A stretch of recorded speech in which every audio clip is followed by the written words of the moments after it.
Çəpgözlük nədir və təbii ki, çəpgözlüyün müalicəsi necə baş tutur, bu haqda danışacağıq verilişimiz boyu. Çəpgözlük həqiqətən böyük bir problemdir. Gözlük kimi görmə qabiliyyətini azaldan bir problemdir.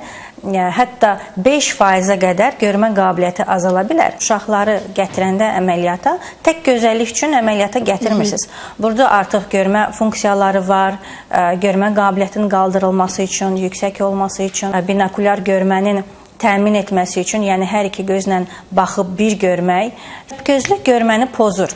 Çünki o görün necə zəif görür ki, o düz baxa bilmir. Çünki tək bir göz çəpləşəndə, hətta az dərəcəli çəpgözlük olsa belə, artıq beyin o gözü söndürür, beyin o gözlə baxmır, görmə qabiliyyətində iştirak eləmir və orada artıq disbinokulyar ambliopiya, yəni çəpgözlüyə bağlı tənbəllik yaranır. Çəpgözlüyə bağlı tənbəlliyi sadəcə 8-9 yaşa qədər bu görməni artırmaq mümkündür.